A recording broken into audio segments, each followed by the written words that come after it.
For me and many others, it began here. What you're looking at is a piece of artwork by a digital artist called Michael Joseph Winkelmann, otherwise known as Beeple. On February the 25th of 2021, this artwork was put on auction. Bidding started at $100. It eventually sold for $69.3 million, making it one of the biggest sales in digital art history. That's where I do feel super lucky. What happened afterwards? Where do I begin? A digital artwork by a relatively unknown American artist. Sold for nearly $70 million. That's more than most Picassos, Monets, or Warhols. That it doesn't exist in physical form. It is only available digitally. It's the first.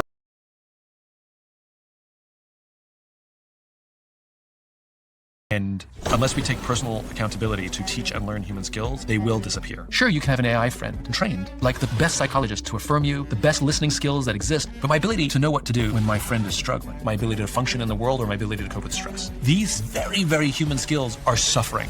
So what are the other skills we need to equip ourselves with based on the way that the world is heading? Two things. One is... This has always blown my mind a little bit. 53% of you that listen to this show regularly haven't yet subscribed to this show. So could I ask you for a favor before we start? If you like the show and you like what we do here and you want to support us, the free, simple way that you can do just that is by hitting the subscribe button. And my commitment to you is if you do that, then I'll do everything in my power, me and my team, to make sure that this show is better for you every single week. We'll listen to your feedback, we'll find the guests that you want me to speak to, and we'll continue to do what we do. Thank you so much. Simon.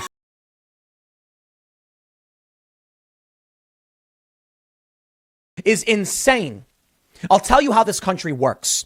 We vote for representatives. They go and they make decisions. And guess what? Trump won and the Republicans won the Senate. You know what that means? It means you don't get to cry that now certain rulings will be made by a conservative Supreme Court.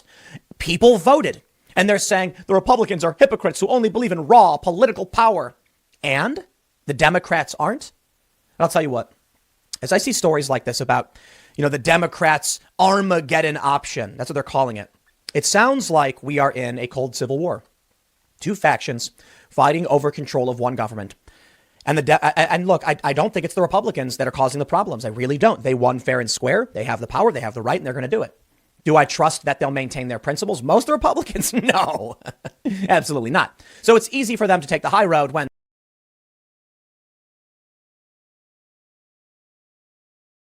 for the people who say, oh, this is, some planted Republican who's trying to affect, the upcoming election or has some motivation, what do you say to them?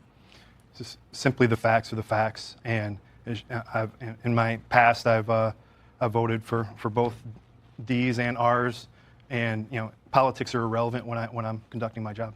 And what is your job? So I supervise a group of 12 agents right now, and for everything that they do, from case development, case initiation, all the way through prosecution recommendation and enforcement actions, things like that. And I've been doing that since 2018. I've been an agent since for 14 years now. The second whistleblower is actually a case agent, not named, but you know who that is. Yes, I do. And this is done separately. You're coming forward separately. Yeah, I was in the October 7th meeting, and that ended up.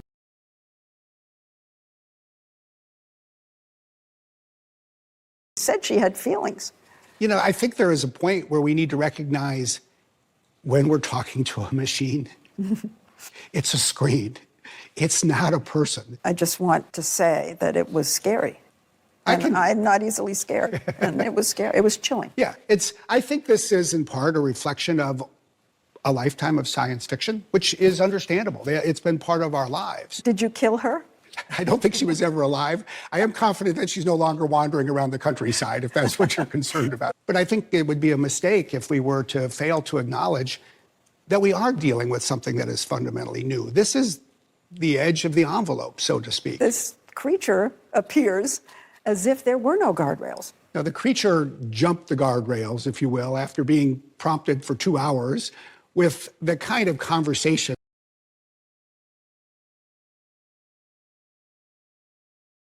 One, who is Colin Thompson? And two, y'all are making 6 to 7 figures doing podcasts? I'm in the wrong line of work. I make like 4 figures here in the $10 million studio. Barely keep the lights on, okay? So I went to do some research, figure out, how these people are making all this money and also how they got robbed. And what I found out was that this company that stole the $4 million was a podcast network called Cast Media. Podcast network being a fancy name for saying they represent podcasts to find sponsors. You know, all that stuff you violently skip with the fast forward 15-second button. Yeah, those guys. And Cast Media would basically work with them as a middleman. They would take some money, give the podcasters the read, and then give the money. Of course, taking a cut for themselves. Now, that is simplifying it a bit, and we'll go into the details more later. But what you need to know is that Cast Media hadn't been paying their talent on time. And what started as being late for maybe a month had turned into 7, 8, 9 months late on paying until one day Cast Media and their CEO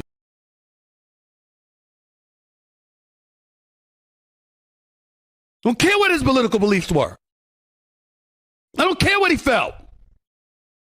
I care about the fact that a man was gunned down in front of 2 of his children who are 5 years of age or less. That he's dead at the age of 31. That his wife is a widow. That his children are fatherless. Because his ideas and his beliefs differed from somebody else, apparently. And then I'm going online and I'm seeing people celebrating it. Shame. Shame on you. What I do know for sure is that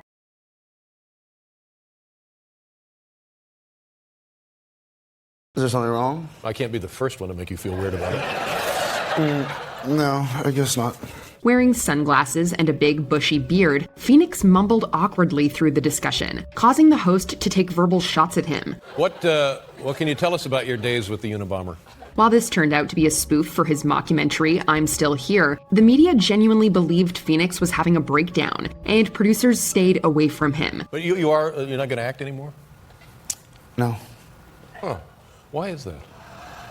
I don't know. The actor admitted in a later interview that the quality of scripts sent to entice him had vastly dropped after the stunt. It took several critically acclaimed projects to put Phoenix's career back on track. Thank you for letting me come on the show. Yes, well, we've been dying to have you back 1.5 years. Number 19, Belle Gibson. Are you prepared?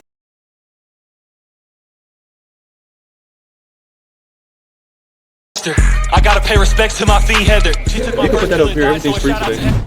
Today we meet one of the most famous scammers on the internet, Punch Made Dev. He's made a name for himself as one of the biggest scam rappers on the internet with songs like How to Write a Dump and Punch Anthem. On his social media platforms, he flaunts an absurd amount of money and jewelry. Today, I ask him about the most common scams people are pulling right now so that we the people can better learn how to protect ourselves from scammers like him. The goal of this documentary is twofold. First, to be aware of how scammers operate, and second, to encourage viewers to be the hero and not the villain. Not only is scamming a loser way to make money, but it also can carry a heavy penalty of up to 20 years in prison. The reenactments you're about to see are for educational purposes only. Viewer discretion is advised. I'm hitting banks, dropping checks, cooking clones, and cracking cards.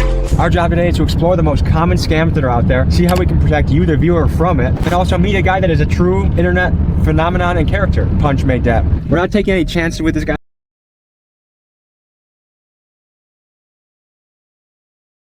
It's going to happen to you. Life's going to happen to you. And life's going to happen to you. And by the way, generally, the reason why I'm where I'm at in my life is because I believe people can change. Even with you, you were very annoying.